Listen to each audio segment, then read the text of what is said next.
नमस्कार मित्रांनो, सुस्वागतम. मुरुंबा या मालिकेच्या आजच्या भागामध्ये आता मात्र माई आणि रमा जेव्हा रूममध्ये येतात तर माईंना एसीचं बटन कुठे आहे माहिती नाही.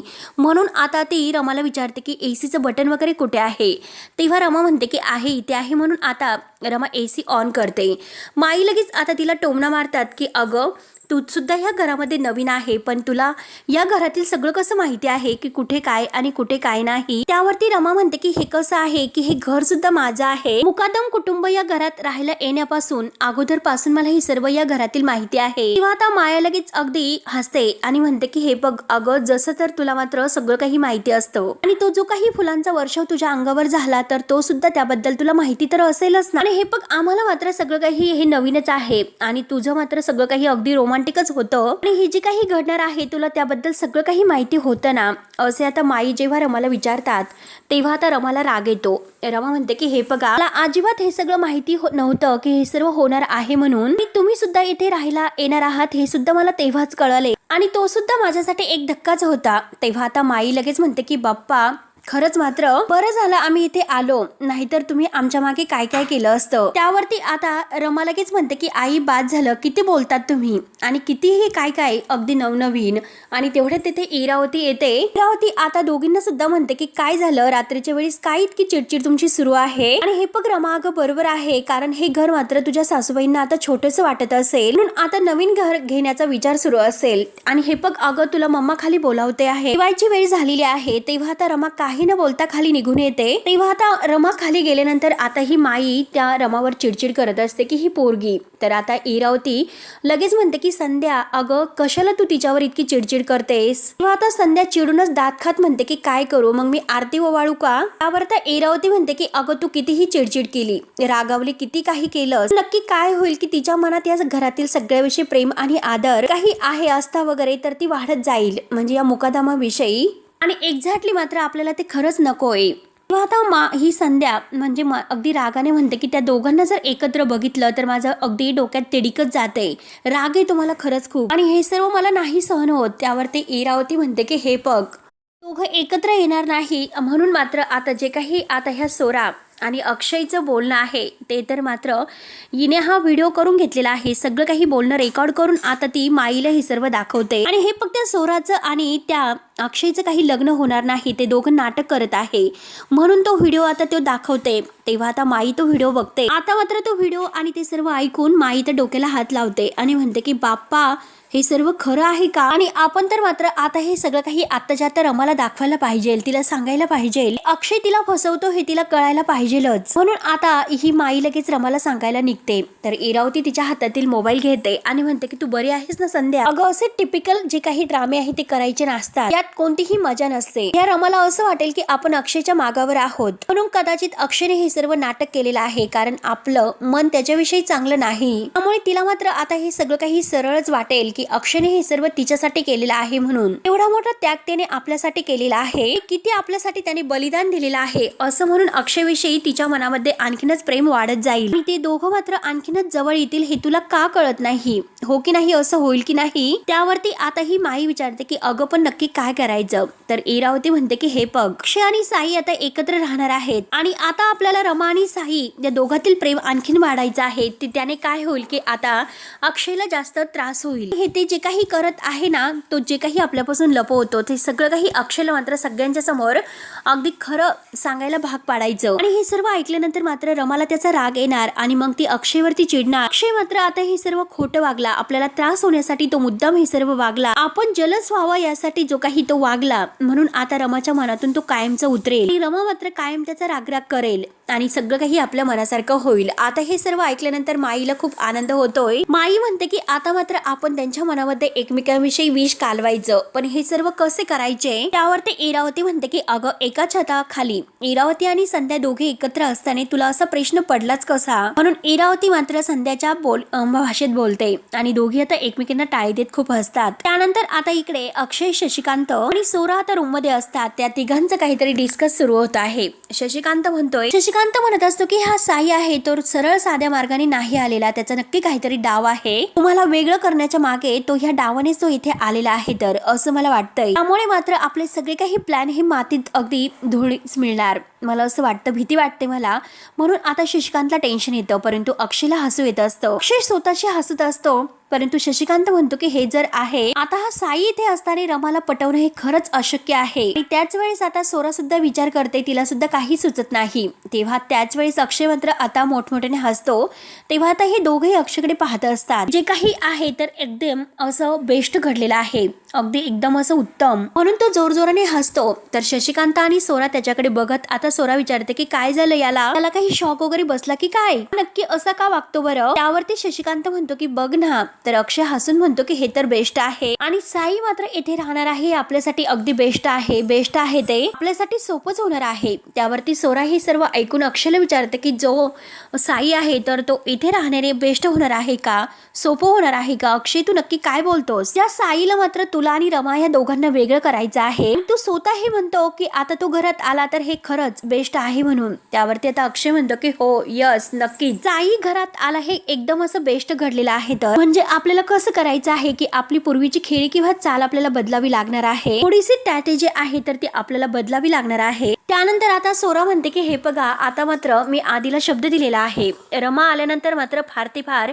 2-3 दिवसच या घरामध्ये मी राहणार आहे, नंतर मात्र मी इथून निघणार आहे. तर त्यामुळे मला नाही राहता येणार, मला ते शक्यच नाही राहता येणं म्हणून. तेव्हा मात्र अक्षय म्हणतो की हे बघ सोरा, माझं ऐकून घे, आणि हे बघ आपल्याला मात्र असं खरं खरं लग्न करायचा पर्यंत नाही जायचं, आपल्याला खोटं खोटं सगळं काही नाटक करायचं आहे. त्यावरती सोरा ऐकायला तयारच नसते. सोरा म्हणते की नाही, तुला कळतं का हे सर्व काही ती रिस्की आहे म्हणून, घरातील बाहेरचे सगळेच जे काही असे, आणि नाही हे शक्यच नाही असं सोरा स्पष्ट म्हणते. खरंच मला नाही शक्य. तर आता अक्षय म्हणतो की हे बघ सगळं काही खोटं खोटं करायचं आहे, यातील कोणतंही खरं नाही. बघ सोरा, तुला फक्त आणि फक्त तुझा आता टास्क बदलायचा आहे, तुझ्यातील एक फक्त बदल आहे तर तो बदल घडवायचा आहे.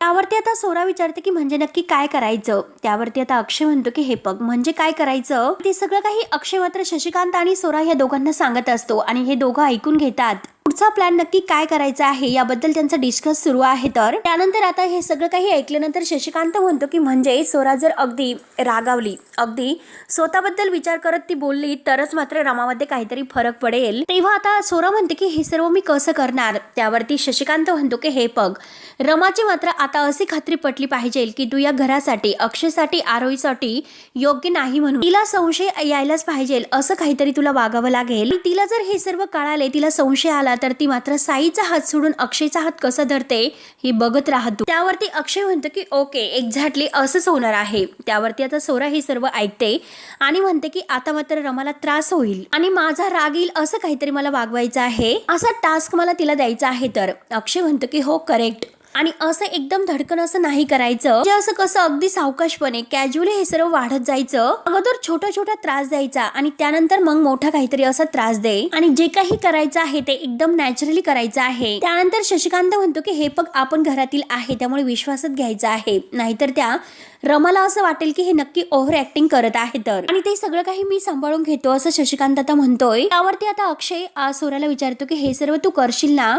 तेव्हा आता सोरा म्हणते की हे बघ अक्षय, मला तुझ्याबरोबर लग्नाच्या विधी खरंच नाही करायच्यात, करण्यासाठी मात्र जे काही आता मला करावे लागणार आहे ते सर्व मी करायला तयार आहे. आता हे ऐकून शशिकांत आणि अक्षय यांना आनंद होतो. तेव्हा आता सोरा म्हणते की हे बघा ठीक आहे, आता ही सोरा एक होणारी सून म्हणून, आई म्हणून आणि होणारी बायको म्हणून, आता ही जे काही मुलगी म्हणून आता ती कशी वाईट आहे हा किडा मात्र रमाच्या मनामध्ये सोडायचा आहे, आणि तो मी नक्की सोडेल अगदी करेक्ट वेळी. त्यावरती आता हे ऐकून अक्षय म्हणतो की थँक्यू सोरा, अगदी असं सेम टू सेम, आणि शेवटी तू एक वाईट बाई होण्यासाठी सुद्धा तयार झालीस म्हणून अक्षय तिला थँक्यू म्हणतो आणि ती अक्षयला थँक्यू म्हणते. आणि आता सोरा ही अक्षयला ऑल द बेस्ट सुद्धा करते. आता तिघेही खूप खुश होतात. त्यानंतर आता इकडे पार्वती आजी काहीतरी काम वगैरे करत आहे जेवायला.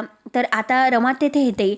रमा म्हणते की आई आजी तुम्ही हे सर्व काम कशाला करतात, राणी येईल ती सर्व करेल. त्यावरती पार्वती आजी म्हणते की अगं राणी ही गरम गरम भजी तळत आहे, तेव्हा मीच तिला म्हटलं की तू मात्र गरम गरम भजी तयार कर, जे कसं सगळ्यांना गरम वाढता येते. हे बघ अर्थाने आता आरोहीला सुद्धा सांगितलं असतं, ताराला सुद्धा, परंतु त्यांची परीक्षा सुरू आहे आणि ते मात्र अभ्यास करत आहे, आणि शिवाय लग्नामध्ये सुद्धा त्यांचे खूप काही दिवस वाया जाणार आहेत. मग आता त्यामुळे मी त्यांना आता अभ्यास करायला सांगितला. त्यावरती रमा म्हणते की हो आई आजी तुमचं बरोबर आहे, मी नका दगदग करू, काळजी करू, मी आहे ना, मी करते सगळं, तुम्ही बसा बरं. म्हणून आता रमा ही आई आजीच्या हातातील कापड वगैरे घेते आणि स्वतः ते काम करत आई आजींना बसायला सांगते.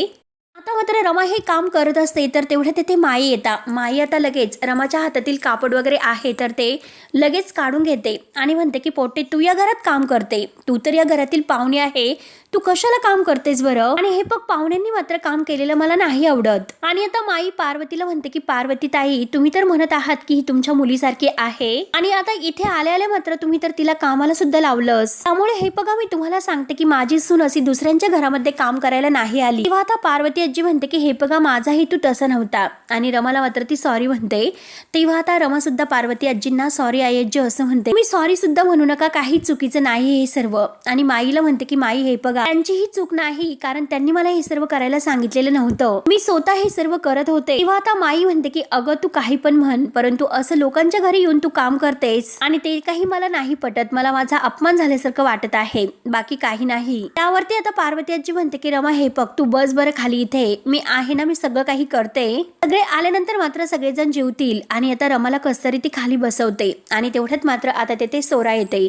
सोरा आता हे सर्व बघून आता मुद्दाम वाव असं म्हणते. आता म्हणते की खरंच काय काय आज नवीन बेत केलेला आहे, मस्त वास येतोय. त्यावरती आता पार्वती आजी म्हणते की हो ना आज भजी बनवलेली आहेत. तेवढ्यात आता माई लगेच आता ह्या सोराला म्हणते की ए पोटे अगं तू तर घरात होणारी सून आहे, मग तुझी आजी सासू काम करते आणि तू तर इकडे जेवायला येऊन बसली. त्यावरती आता सोरा हसते आणि म्हणते की आंटी चिल जरा, आय मीन म्हणजे हे बघा तसं काही प्रॉब्लेम नाही, कारण त्यांना काम करायला खूप असं आवडतं आणि हे बघा नुसतं बसून राहण्यापेक्षा आता हाडांची कुरकुर या वयात होण्यापेक्षा जरा काम केलं तर बेहतर असतं, आपल्या शरीरासाठी ते खूप चांगलं असतं, त्यामुळे तुम्ही सुद्धा काहीतरी काम करत जा. तेव्हा आता सोराचं हे बोलणं ऐकून माईला राग येतो. माई लगेच रागाने तिच्याकडे बघत म्हणतात की अरे बाप्पा माझी सून माझी काळजी घेते, मला काही काम ती करून देत नाही. तेव्हा आता लगेच रमा मात्र हा विषय बदलण्यासाठी आता सगळ्यांना आवाज येते की जेवण तयार आहे, सगळ्यांनी या आपण जेवणाला बसूयात. तेव्हा आता पार्वती आजी माईकडे बघत हसतात आणि रमाला म्हणतात की चला तू सुरू कर रमा, सगळ्यांची वाट बघू नको.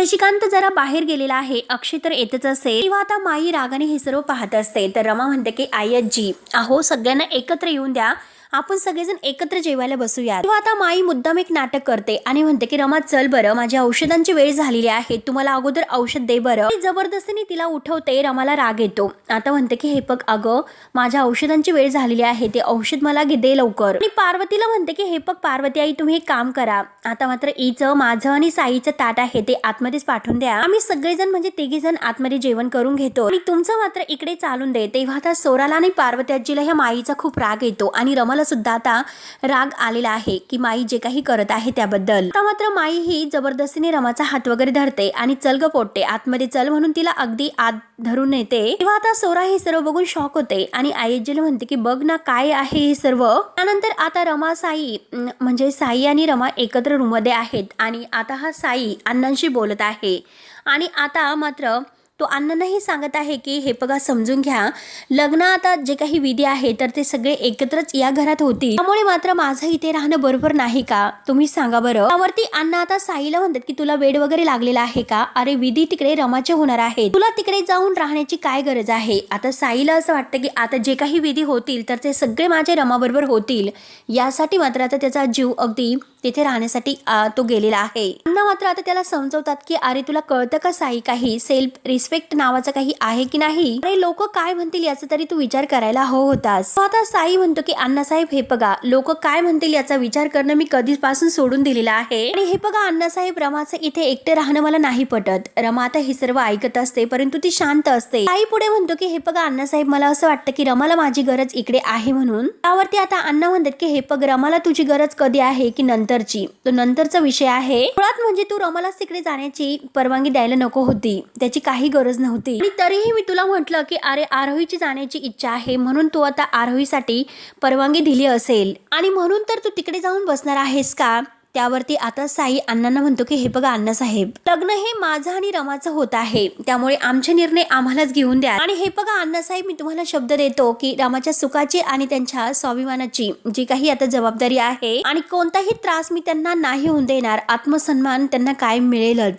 अण्णांना राग येतो. अण्णा रागानेच म्हणतात की ठीक आहे तुझी जर हीच इच्छा असेल तर तुझ्या मनासारखंच. त्यानंतर मात्र आता रमा मात्र सोराच्या वागण्याचा विचार करत असते की सोरा मात्र जे काही वागलेली आहे तर त्याबद्दल अक्षयला सांगू किंवा नको सांगू. आता साई आणि अण्णा जे काही बोलत आहे त्या बोलण्याकडे मात्र रमाचं थोडंही लक्ष नाही आणि रमा स्वतःच्या मनात आता म्हणते की मीच खूप जास्त विचार करते की काय या सगळ्याबद्दलचा. सासू सुनेचं हे असं नातं तर असतंच, परंतु तरी सुद्धा मला असं का वाटतं की सोरा दिसते तशी नाही म्हणून. अक्षय समोर वेगळी असते आणि माझ्या समोर वेगळी असते, नक्कीच काहीतरी गडबड आहे म्हणून. त्यानंतर आता साई हा अण्णांना म्हणतो की मी तुम्हाला नंतर कॉल करतोय.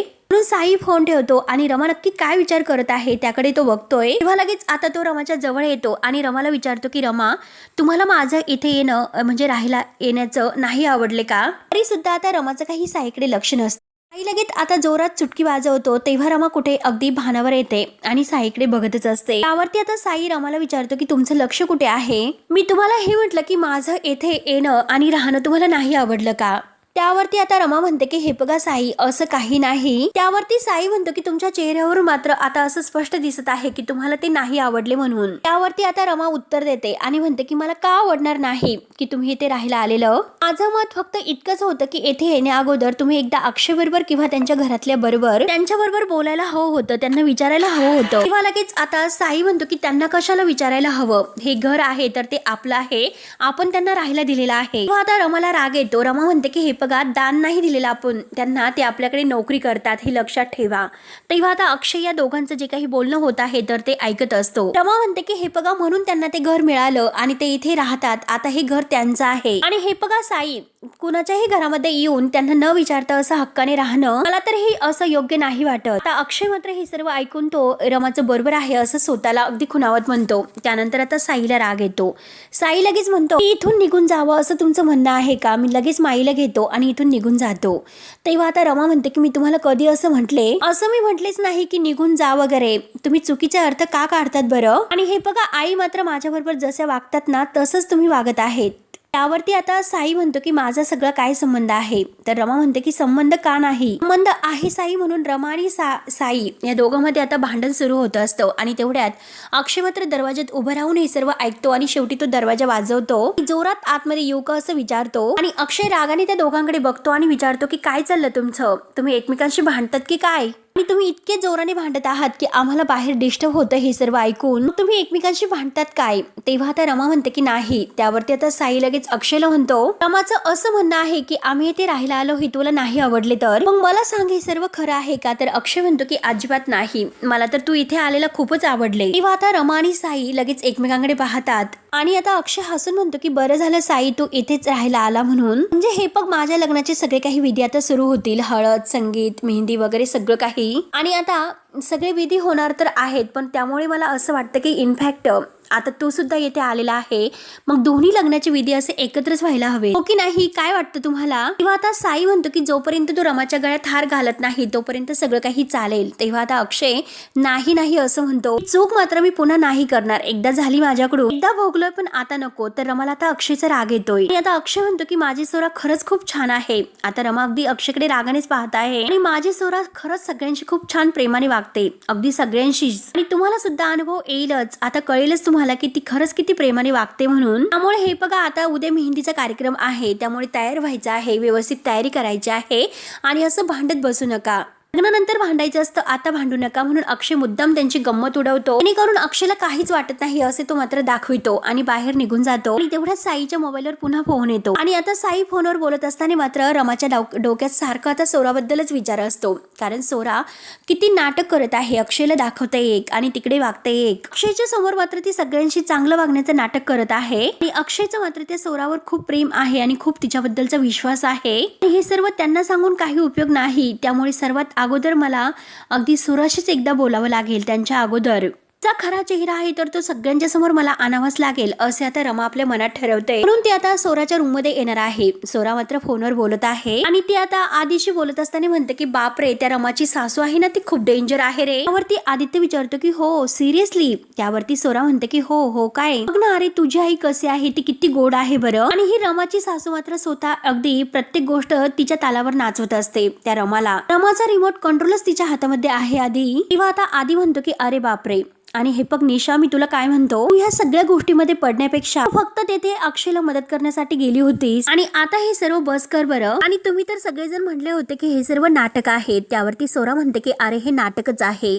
तर आता आदित्य विचारतो की हे सर्व नाटक आहे मग ते कधी बंद होणार आहे बरं. आणि त्यात म्हणजे आता हे लग्नाची जी विधी आहे तर त्याची सुरुवात सुद्धा तुम्ही केलेली आहे. त्यावरती आता सोरा म्हणते की अरे हे विधी आहे तर ते फक्त आणि फक्त अक्षयचे आहे, मी फक्त त्याची मदत करणार आहे. इनफॅक्ट म्हणजे रमाला इथे सपोर्ट नाही आणि मी फक्त मदत करते एवढंच, बाकी काही नाही. आणि तेवढ्याच सोराला दरवाजा वाजतो. तेव्हा आता सोरा आधीला म्हणते की मी तुला नंतर थोड्या वेळाने कॉल करते आणि ती आता फोन ठेवते. आणि सोरा मात्र रमाला आतमध्ये यायला सांगते. तेव्हा आता रमा आत येते आणि सोराला म्हणते की हे बघ सोरा, मला तुझ्याशी थोडंसं बोलायचं होतं म्हणून आले मी. आणि हे बघ बाहेर जे काही झालेलं आहे ते चुकीचं आहे, परंतु आईबद्दल तू असा गैरसमज करून घेऊ नको. आई थोडेसे कडक स्वभावाच्या आहे, अगदी तोंडावर बोलणाऱ्या, पण त्या तितक्याच प्रेमळ सुद्धा आहे. कारण माझ्या कठीण काळामध्ये त्यांनी मला सावरलं, माझी सेवा केली, माझी काळजी घेतली. खरंच त्यांचे माझ्यावर खूप उपकार आहेत. त्यावर आता सोरा म्हणते की उपकार आहे म्हणून त्या उपकाराचं ओझं आयुष्यभर व्हायचं का? अगं हे बघ रमा, त्या तुला कशा वागवतात, त्या तुझ्याशी कसं वागतात हे सर्व तुला नाही कळत का? तेव्हा आता रमा म्हणते की हे बघ सोरा, तो त्यांच्यातील आणि माझ्यातील प्रश्न आहे. ते बाहेर जे काही तू बोलली ते मला नाही आवडलं, कारण या घरातील लोकांसाठी आणि या घरासाठी आईजीने खूप काही केलेलं आहे. जेव्हा करायचं होतं तेव्हा. आता मात्र त्यांचं वय झालं, ते थकलेले आहेत. त्यामुळे मला असं वाटतं की सोरा, आता तू या घरातील माणसांकडे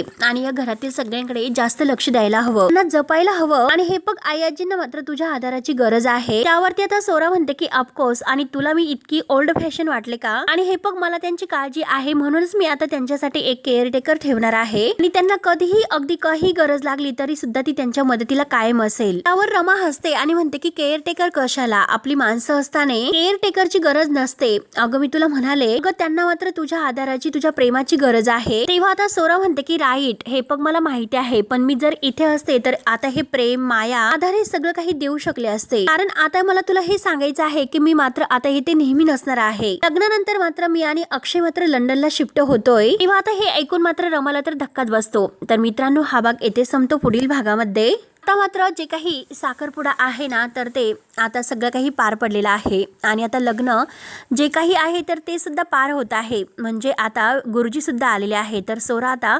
मंडोळ्या वगैरे बांधून आता अक्षयला म्हणते की अरे हे पण सगळं नाटक होतं. त्यावरती आता अक्षय म्हणतो की खरा साखरपुडा तर झालेला आहे, खरी मेहंदी झाली, खरी हळद झाली, मग आता खरं लग्न तर करावंच लागणार. आता सोराला हे ऐकून धक्काच बसतो. आता मात्र गुरुजी तेवढ्यात वधूवरांना पाटावर उभं राहायला सांगतात आणि आता मात्र जे काही त्यांचं लग्न वगैरे आहे ते सगळं काही पार पडतं. आता रमा आणि साई एकमेकांच्या गळ्यामध्ये हार घालतात आणि आता अक्षय सुद्धा सोराला म्हणतो की तू मात्र माझ्या गळ्यामध्ये हार घाल, म्हणून तिचा अगदी हात धरून तो आता अक्षय आपल्या गळ्यामध्ये हार घालून घेतो. आणि आता सोरा मात्र आता रडत असते आणि तेवढ्यात तिथे आदित्य येतो. आदित्य म्हणतो की निशा निशा. तर आता सोरा मात्र रडतच आदित्यकडे बघत असते आणि आता सोराला मोठा धक्का बसलेला असतो. तर मित्रांनो, आता पुढे नक्की काय होतं हे बघण्यासाठी आपल्या चॅनलला सबस्क्राईब करत राहा. धन्यवाद.